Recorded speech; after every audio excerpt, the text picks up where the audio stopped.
Today's Lunch and Learn, Serverless ETL with AWS Glue.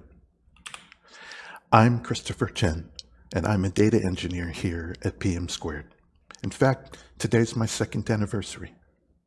I've been working with ETL, data warehousing, and business intelligence since 2005, and today I'm happy to show you AWS's serverless ETL tool, AWS Glue. Today, I'm going to talk to you about the AWS Glue Architecture, which starts with the Glue data catalog, which is populated by Glue crawlers, ETL jobs in Glue Studio, and custom ETL jobs with just plain Glue jobs. Let's start with the AWS Glue architecture. Here's a simple diagram of the AWS Glue architecture. The main component is the data catalog, which keeps the metadata information of all the data stores. Next comes the AWS Glue crawlers, which connect to the data stores and gather all of the metadata information from all tables or files and saves it to the data catalog. Next, we have the Glue jobs, which take the information from the Glue data catalog, use it to connect to sources and targets, and perform any transforms in the middle. Crawlers and the ETL and Glue jobs run on the Glue ETL structure, so there's no need for you to provision your own servers. Here, I'm going to show you a sample database that we're going to be using. It's been provided by IBM's Cognos tool called Goal Sales. It's the sales from the Great Outdoors stores. We're going to focus on 4 tables: the product name lookup, product type, and order details. Let me show you what we're talking about.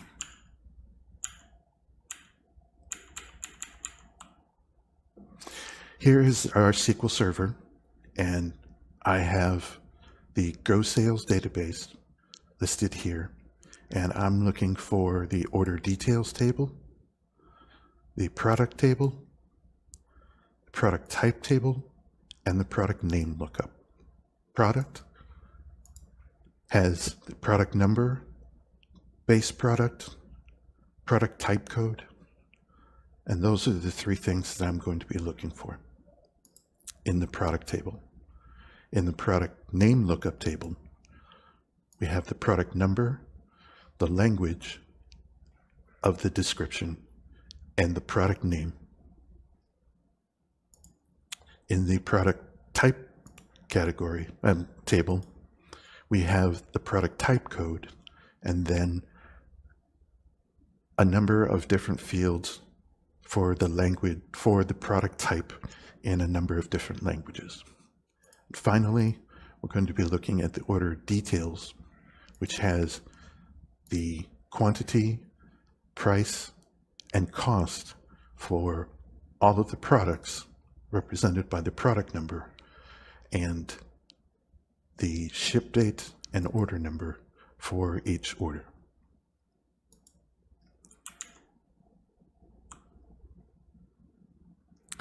Now let's go and look at the Glue data catalog. The Glue data catalog, as I said, is the repository of all data object definitions. Tables and columns from either databases or from CSV files stored in an S3 bucket would be stored, that metadata would be stored in the repository.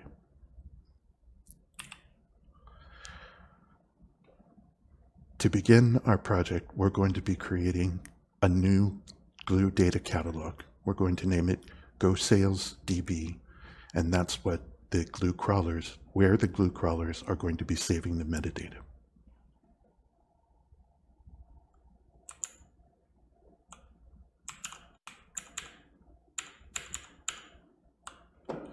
Here is the Glue console, and in the Glue console, I have no database here. So I'm going to be creating a new database. I'm going to call it GoSalesDB. And as you notice, AWS Glue likes things in lowercase, so it automatically changed that for me. And I'm going to say metadata database of all GoSales objects. And now it's created the GoSales DB, and it's got the description. When I click on it, it'll say I can edit or delete that, and then it'll have something for the tables. Now, I have not run a crawler yet, so there are no tables in GoSalesDB.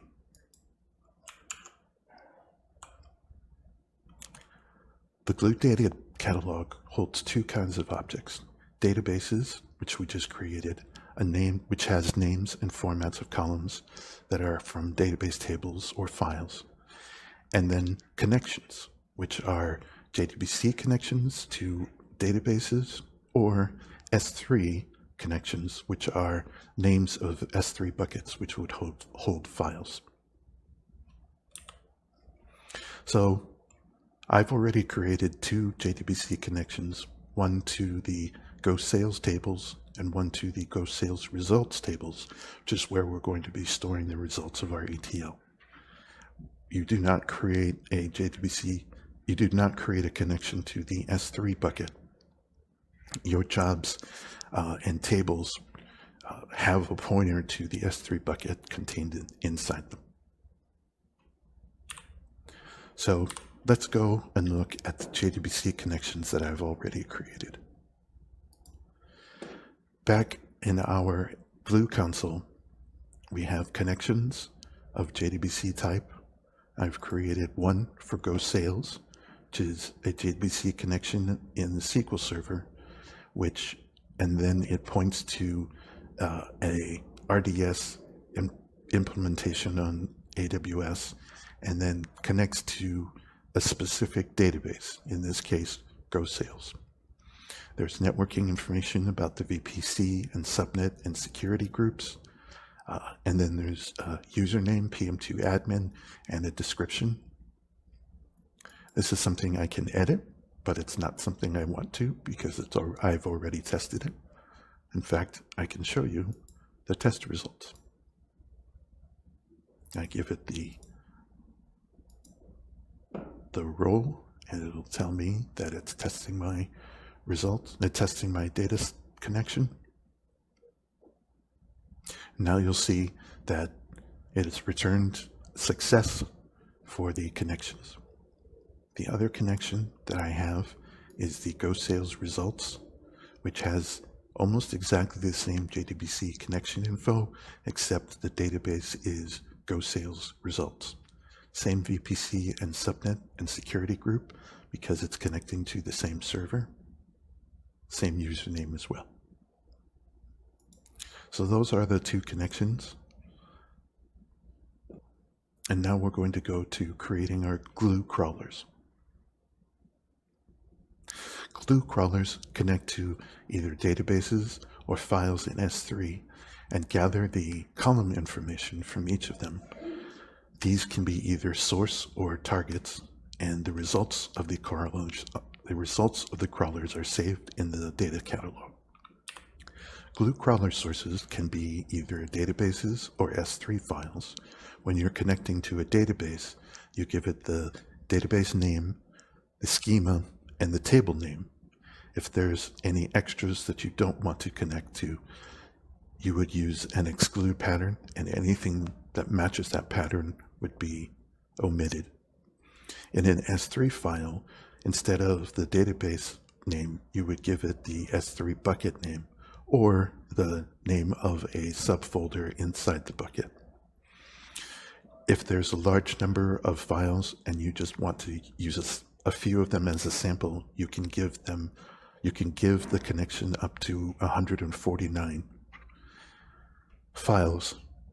And like in a database connection, you can exclude some files by inputting an exclude pattern and anything that matches that will be skipped.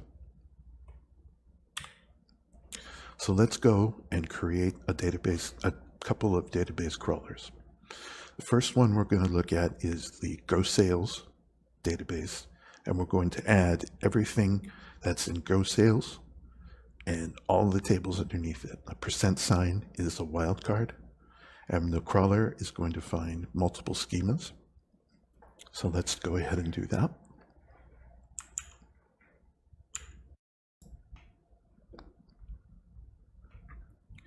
Here we have in the Glue console the crawlers, and we don't have any crawlers yet, so we're going to add one. And this one is going to be the Go Sales crawler.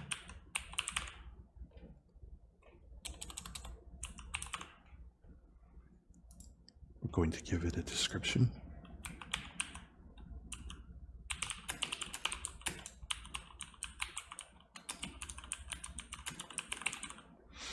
We don't have it. We're not interested in any security configurations, and we don't have any custom classifications. Let's go to our next. Crawler source type is going to be a data store, and because we're going to a database, the S3 data stores options here don't matter. Here's our data store definition. We're going to be using a JDBC connection, and our existing connections is the Go Sales connection, and our include path, as I mentioned, is the Go Sales database and everything in it. Don't want to add another data store. Here's our security role. And let's run on demand. And we're going to put all this in Go Sales DB. We don't want to have any prefix attached to it.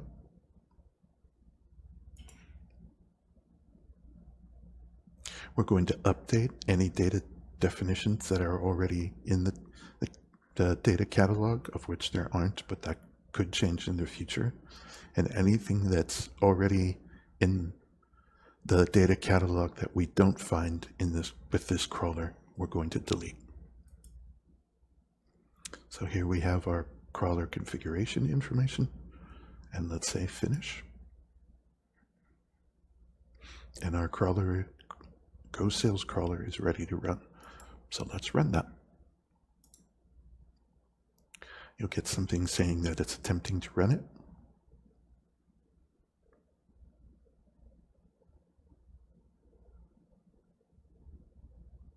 And then it says it's running.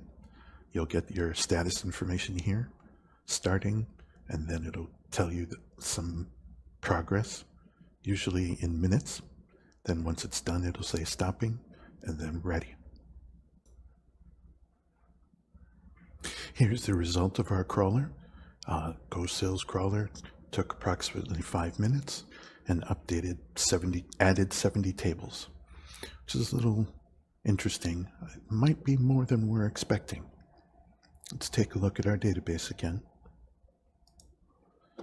We have a lot of tables in the Go Sales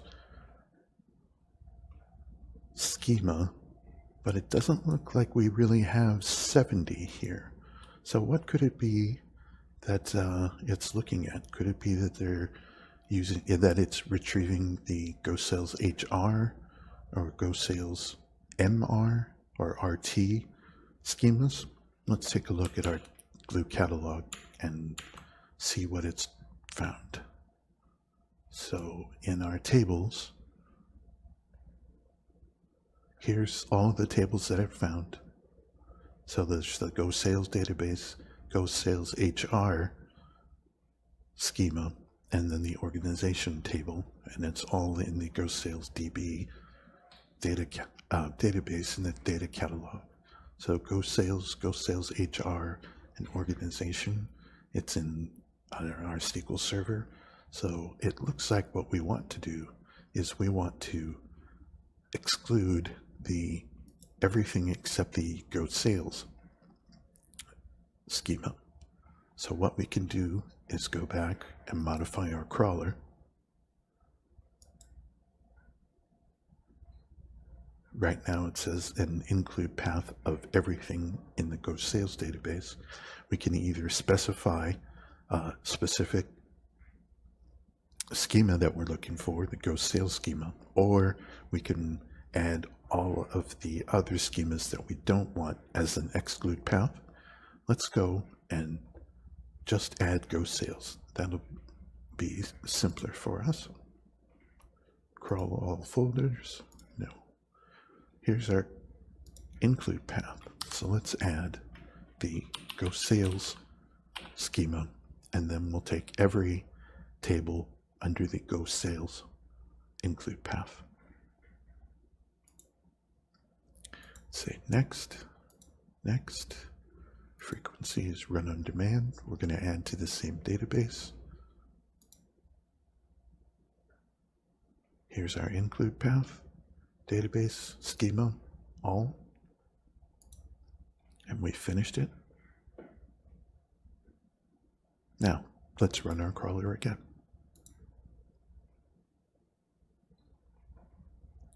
Crawler is running. Take about 5 minutes. Okay, our updated gross sales crawler has finished. It says it's returned 0 tables and 0 were updated.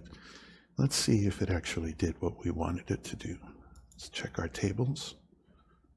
And it seems that all the other schemas were not included. So the crawler didn't say that it deleted them, and it didn't say that it added anything, but it has done what we wanted. So let's go and add the Go Sales results database tables. Let's create another crawler.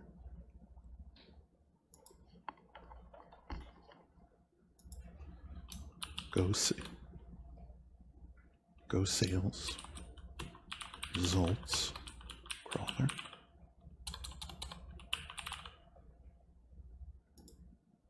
Don't have anything that we need to do here. Next. Once again, we're going to a JDBC connection, but this time going to Go Sales Results, and the include path will say Go Sales Results. Let's try everything again. Add another data store. We don't want to. Our security role. We'll run it on demand. We'll save it to Go Sales DB. Everything looks the way we want it. We'll say finish, and it's created.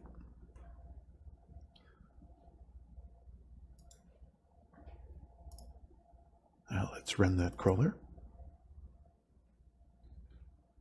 There are many tables in Go Sales Results, so it should be fairly quick. We see now that our Go Sales Results crawler has completed in about 4 minutes, and it's added 4 tables and updated none. So let's take a look in our Go Sales DB database for any of the tables that it found. We have DBO final results, DBO product name lookup, DBO product, and DBO order details, and those are the 4 that we have in our database. So our crawler has completed successfully. Now let's create an S3 crawler to look in our S3 bucket AWS Glue Bacon 2021.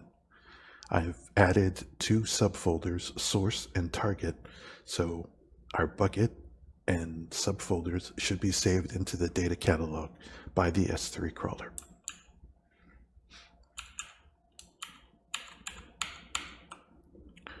So we'll go to our crawlers. We'll add a 3rd crawler. We'll call it Go Sales S3. We're going to crawl. Now this S3 data store comes into play.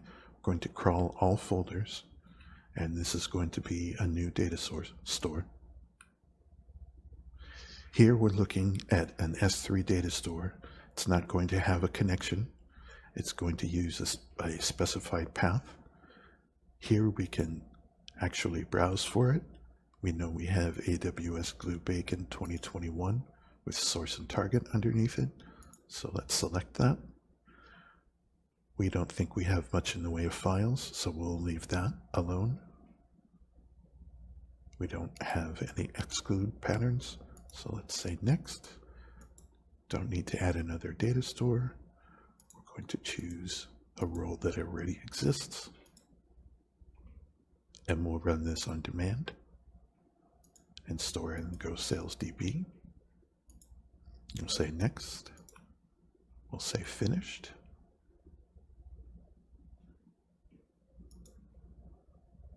And let's run that crawler. Here we see that our S3 crawler has finished. It's taken about 54 seconds and added 2 tables. Let's see what it added. Go back to our tables, and we have 2 tables that are classified as CSV files: product type CSV, product name lookup CSV.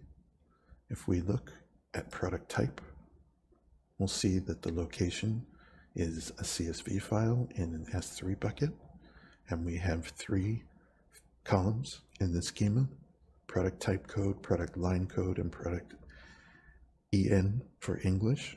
Those are big int, and the string. One thing to note is that Glue does not use an exact database data type. Things that are varchar in a database are strings in Glue. Let's also look at what we have in our Go Sales database tables. Here we have our Go Sales product. It's in the use the Go Sales connection. Its location is the Go Sales database, Go Sales schema, and product table name. We have 9 columns, 1 through 9, with product type code, product numbers, product image, timestamp, and color code. These are integers, a string, 2 timestamps, and another integer.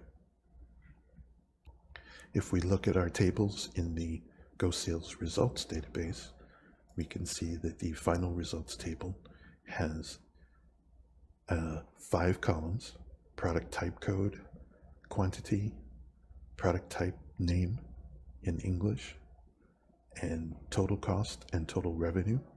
We're going to be calculating total revenue and total cost by multiplying the quantity and the unit cost and unit price to get our total.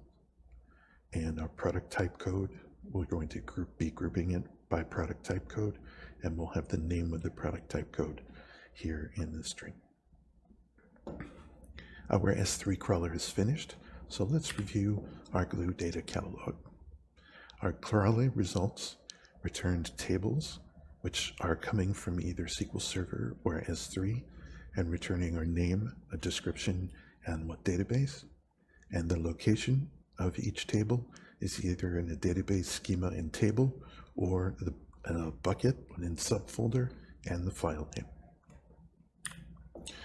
One thing to note is that table schemas returned by Glue Crawler can be edited. I can add a column with a specific column number to insert it in the middle. I can change the column name and type, and I can delete columns. Let's say in our Go Sales database, we're going to look at the tables, and we're going to edit the product type CSV table. So we have our 3 columns here, and we're going to edit the schema, and we're going to add a column. We'll say this one is product line name.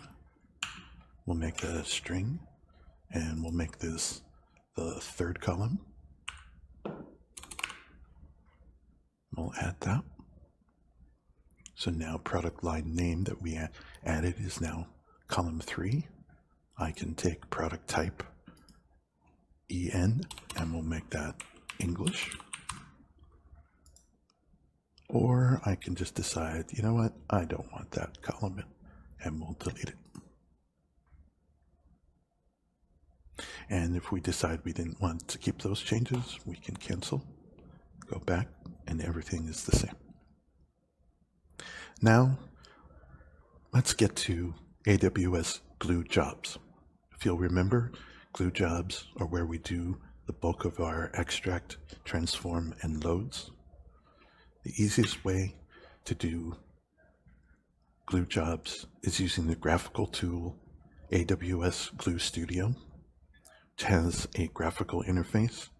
You have a canvas where you can drag nodes that do certain glue functions. And if you need to, there's a code editor if you need to do any custom Python scripting. Let's create a basic Glue Studio job where we're pulling from the product table in Go Sales, and we're going to store the results in the product table in Go Sales results. Here in our Glue console, on the far left sidebar, we have the ETL section where Glue Studio is the first entry. We will click on that and get to the Glue Studio homepage. On the far left is a button for View Jobs. When we click on that, we come to the Glue Studio Jobs page. We have not created any jobs here, so none are listed. Our options for creating a job are to do direct script editing, either Python shell or Spark, or we can create a visual job that has a canvas with a source and target already existing, or we can do a visual job with a blank canvas and author, and we can write everything ourselves. Let's create a canvas with a source and target already. Source and target can be chosen down here. We mentioned we were going to be doing it from a database of Go Sales, and we're going to be saving it to Go Sales results. In both cases, we need to use the Glue data catalog. So let's create. Now we've created a blank canvas. Now we've created a canvas with data catalog table for the source and the target. So let's configure that. In our source, we have the database Go Sales DB, and we're going to be retrieving Go Sales product. Let's put a name in here.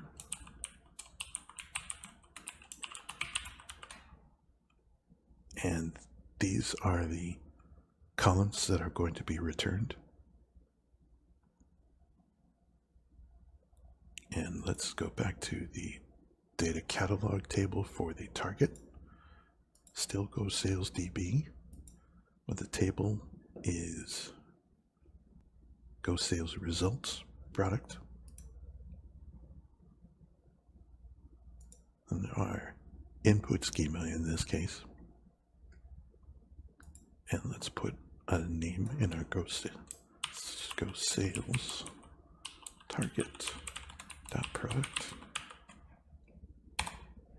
Those are updated in the source and target nodes. Now let's look at our apply mapping transformation. In this case, we have all of the columns in both tables.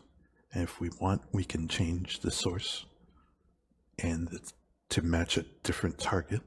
If we wanted to, we could switch introduction date to be discontinued date and discontinued date to be introduction date. This does not help us much in this. It does not help us much in this job, since we are looking to make sure that everything goes straight across. So let's save our job. And it notices that we have some job details that we need to fix. Our job needs a title.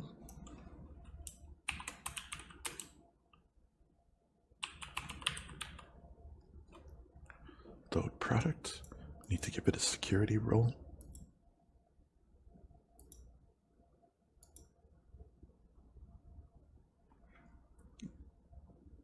And let's leave this for now. We'll explain this later. And we'll save it.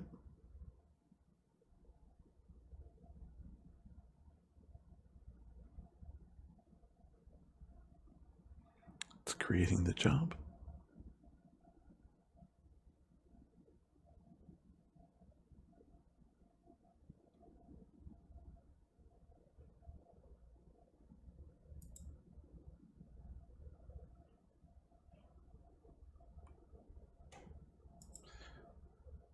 Let's go back to our jobs, and we have load product. Click on that to reopen it, and we can say, let's run this job. Click on runs, says it successfully started it, and we can go and look at the runs, and we have started it, and our run status is running. It'll take a few minutes to run.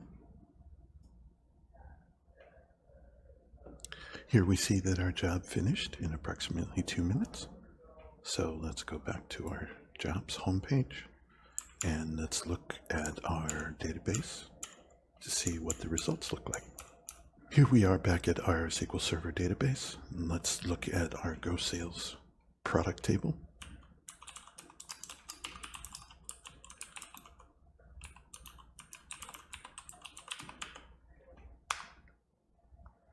See that we have 274 rows, and let's look at the same on our Go Sales results.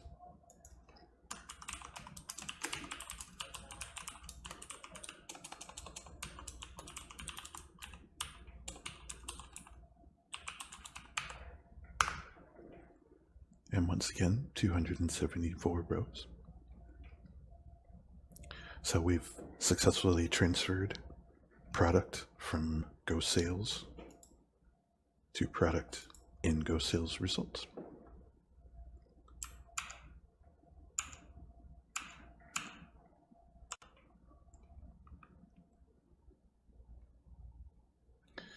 Before we start working with more complex Glue jobs, let's take a deeper look at the Glue architecture.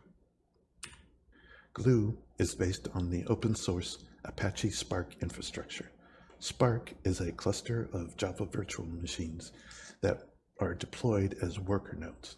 Each worker has at least one executor that processes tasks and data sent to the worker node. Spark supports the Python and Scala languages and has a library that understands a subset of SQL functions. The Spark Cluster Manager receives requests from the Spark driver containing data and either Python or Scala code. The code is compiled into Java bytecode by the Cluster Manager, and the data and bytecode is then passed to the worker nodes. Each worker node runs the Java bytecode in its own Java virtual machine and processes the data and passes the results back to the Cluster Manager. That data and results are passed back to the Spark driver and then to the requester. The main data structure of Spark is the data frame, a collection of data without any data type information. This is similar to a database row, which is described by a separate table or DDL definition.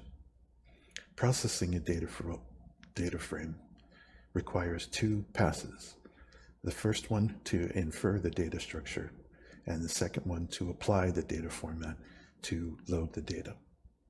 AWS Glue uses a different data structure, the dynamic frame. A dynamic frame is similar to the data frame, but includes its own schema, allowing it to be self-describable. This allows the dynamic frame to be processed in a single pass. Dynamic frames with different schemas can be part of the same collection, and the nodes in Glue Studio understand the dynamic frames and can process them natively. There are more code libraries that support the manipulation of data frames than of dynamic frames. So AWS has included the ability to convert a dynamic frame to a data frame and vice versa. Existing data frame specific code can process the converted data frames, and then Glue can convert the data frames back to dynamic frames for Glue specific code manipulation. Now that you understand that, we can move on to custom scripted Glue jobs. A Glue custom job is created from the Glue console, not Glue Studio. The entire job is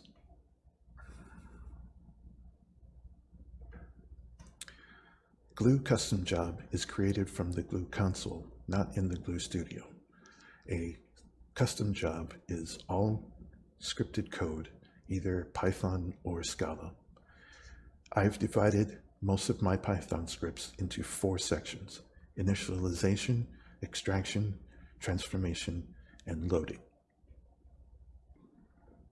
To create a Glue job, go to the sidebar, click on the Jobs link, and click on the blue Add Job button. This will bring you the Configure the Job Properties page. Give the job a name.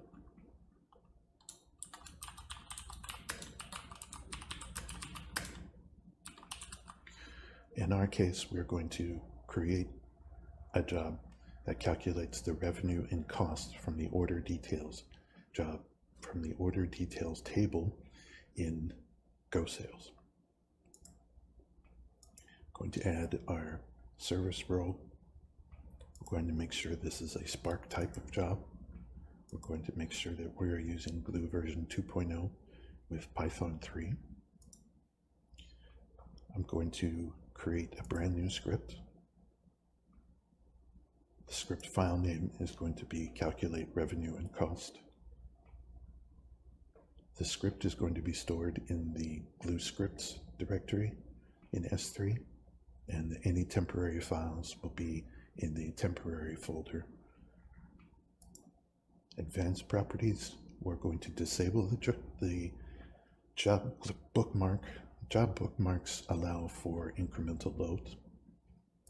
In monitoring, I want to make sure that we see job metrics and any continuous logging. We're not going to put any tagging information. We're not going to use any security configurations. We don't have any special libraries or Java jars, so we're going to leave those blank. Our worker type, we're going to use G.1x, which is 1 virtual CPU and 8 GB of memory. If we're looking for something that needs more, we can switch to the G.2x, which is 2 virtual CPUs and 16 GB of RAM. We don't need that much processing power, so we'll stay at Glue at G1.x. The number of workers you saw in our architecture diagram, we don't need that many because we don't have that much data. So we're going to put it down to 3 workers. The fewer number of workers, the less money that you will spend on a Glue job. We're going to have only 1 of these Glue jobs running at the same time, so our concurrency will be 1. The job will not run for that long, so we're going to have a short timeout. The default is almost 2 days. We will probably only need 10 minutes. We're not going to have the job retry if it fails. And that's all the configuration information we need on this page. We're going to be connecting to both GoSales and GoSales results, so we need to include those connections. We're going to save our job, and then we're going to start editing. Let's begin our scripting with the initialization phase. I will cut and paste my code for the initialization phase. We start off with importing the datetime Python module, importing Python modules for PySpark. Then we bring in the Python modules for Glue. And then here we start initialization of our context and sessions. So we create a Spark context, then we create a Glue context on top of the Spark context, and then we create a session on top of the Glue context with us using the Spark session. Underneath this, we have the parameters. I like to set parameters for our Glue database and database tables, and our target database and target database tables. As much as possible, I try to make them descriptive of what they contain, with a prefix that describes what they're doing. So for a database, I will put SRC for source database, and we know our source database is GoSalesDB. And inside GoSalesDB, the product table is GoSales_GoSales_product. Our product type is GoSales product_type, and our GoSales order details is GoSales order details. This you will find, these should match the definitions that are in the data catalog. And then I have two variables for the target. The target database is the same, our GoSalesDB, and then our final results variable is GoSales_results, DBO for schema, and then final results. The second phase is the extract phase, where we read the data from the database table definitions and store them in dynamic frames, and then we take those dynamic frames and convert them to data frames. So here you see we are retrieving using the Glue context and the create dynamic frame from the data catalog. We're using the source database, which we've set to Glue, set to GoSales_DB. We're pulling the table name is GoSales_product, and the transformation context is a unique identifier for this particular transaction. We do the same for the GoSales product, for the GoSales product type, where we use the same database variable, but we change the table name to GoSales product type, and we have the same identifier for our transformation context. The same goes for our GoSales order details. And now that we've read those three tables into dynamic frames, we're going to use the 2df to convert them to data frames. So we have a data frame variable here that's using the read method for using the 2df method to copy the data from GoSales product type, and GoSales order details. As much as possible, I like to put a little bit of debug information that will show up in the job logs. So I like to take the GoSales product, I like to take the table name, and I like to take the data frame that it refers to and print out a count of rows that will show up in our logging information. I also like to do a show of the first frame, for the first record in that frame, and I'll put it in the vertical format and make sure that it has a maximum of 50 characters. So I'm doing that for GoSales product, for GoSales product type, and for GoSales order details. And I'll show you this when we run our job.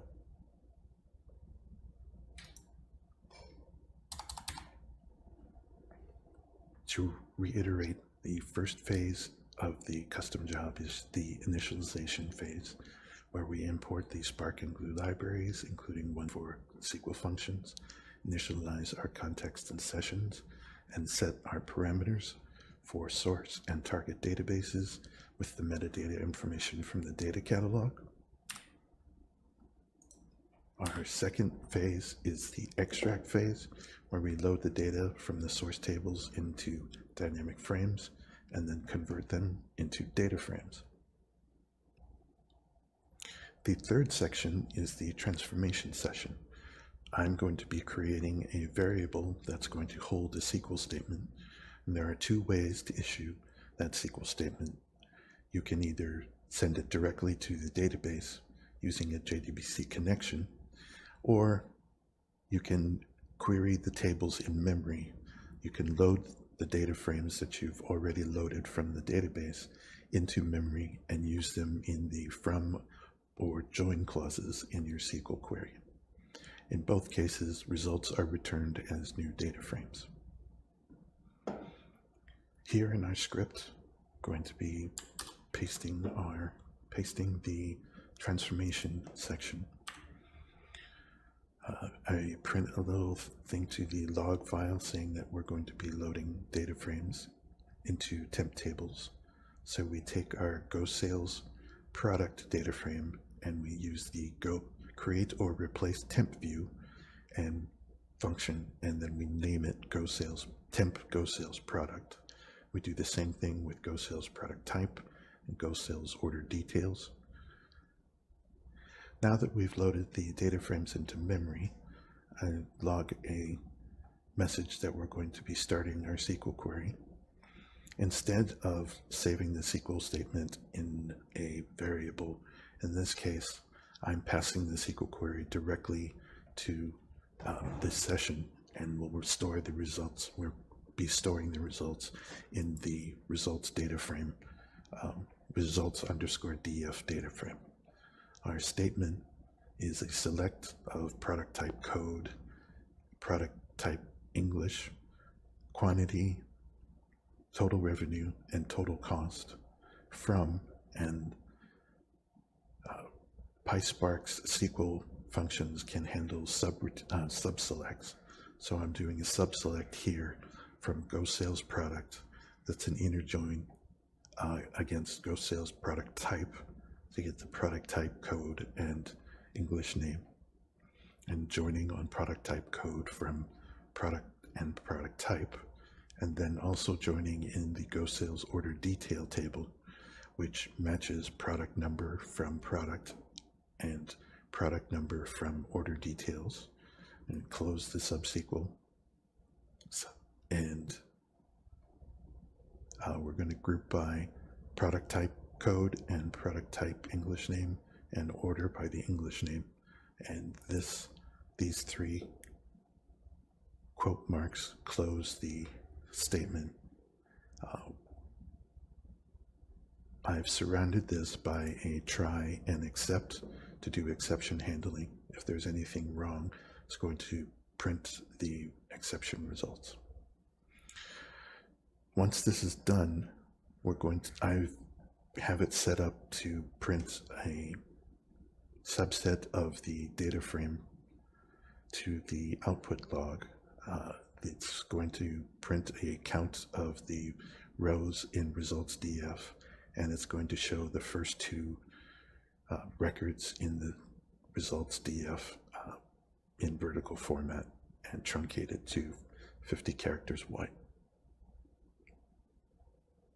The next section is the load section, where we write the data out to database tables. Here in our load section, we take the results DF data frame and we convert it back to a dynamic frame and store that into the dyn write results dynamic frame variable.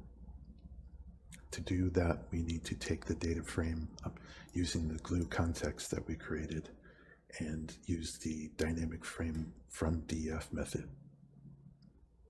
The results are in dyn write results, and then we take that glue context and write a dynamic frame from the catalog definition. The frame is dyn write results, the target database, the target is the target table name is target final results, and the transformation context is write results. I print a note to the log saying that we've loaded, and then in the log print the end time. And that's our entire job. If we save this, we can run the job immediately. If there's any parameters that we wanted to change, we could do that here. I'm going to keep them as is. Now we can watch here in the logs tab the lines that I print out to the log file.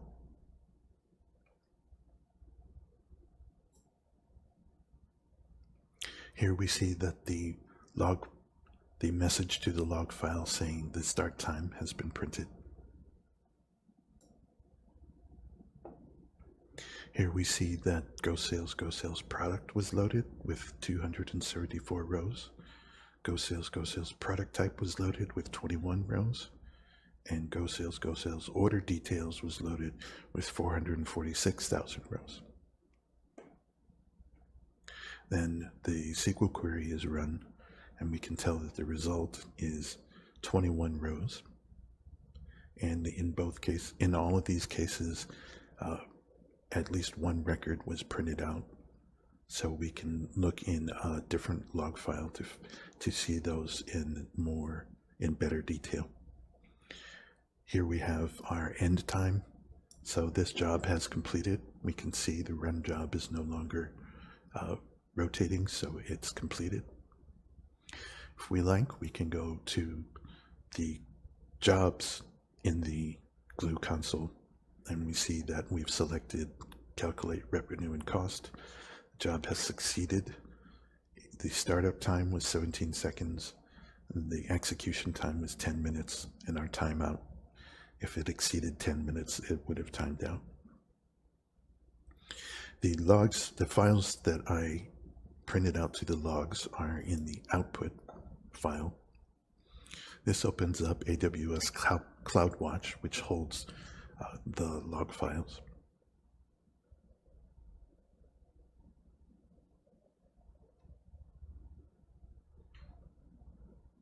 CloudWatch is opening up AWS Glue Jobs output. There are 3 log files that matches the three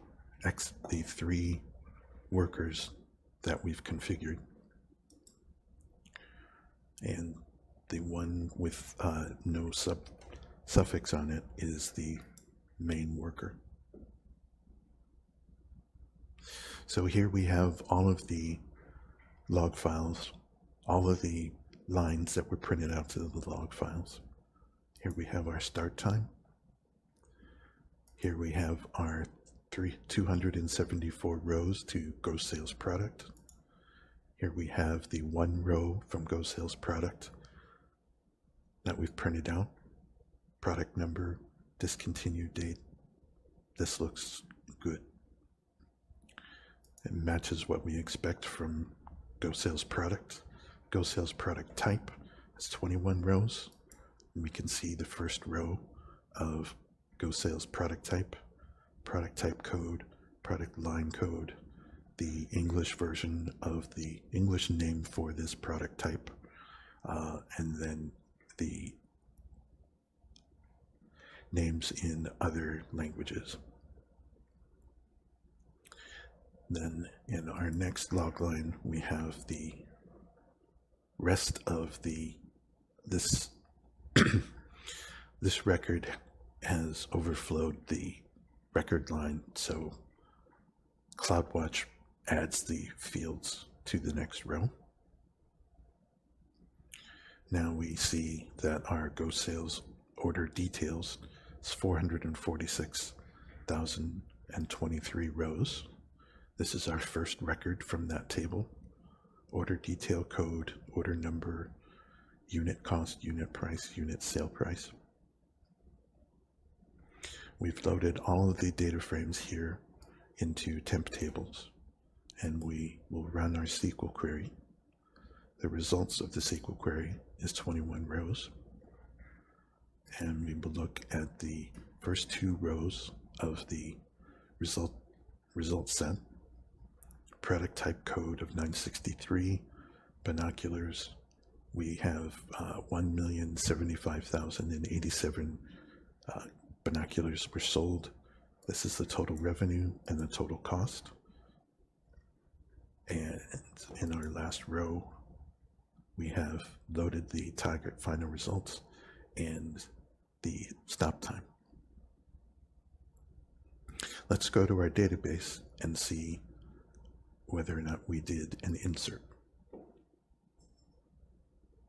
So in our Go Sales Results database, we have the VBO final results table. Let's make sure that we're querying the right database from final results. And here we go. Our product type code, our product type English name, quantity, total cost, and total revenue.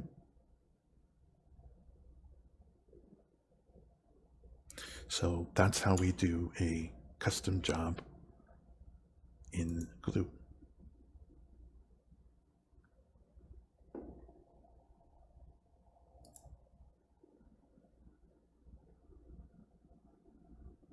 So our transformation, we did the issues of the query, and in our load, we converted the data frames back to dynamic frames and wrote those to the target tables. I talked a bit about the configuration settings, the Glue version, required connections, bookmarking, tags, and monitoring, the Python library path, the worker types, the numbers of workers. There's also the concept of a Python shell Glue job. It's a Python environment that doesn't use the Spark libraries. You have a custom Python script. It does not use the same amount of workers that a Spark job would normally use. These jobs would be used for SQL statements that you want to send to the database, or other, pretty much just that. I have jobs that truncate tables before we do ETL, or after jobs after the data has been loaded, it refreshes materialized view. So let's wrap this up. We did our AWS Glue architecture. We showed the Glue data catalog with the metadata, Glue crawlers that populate the metadata, some simple Glue jobs in Glue Studio, and a custom Glue job.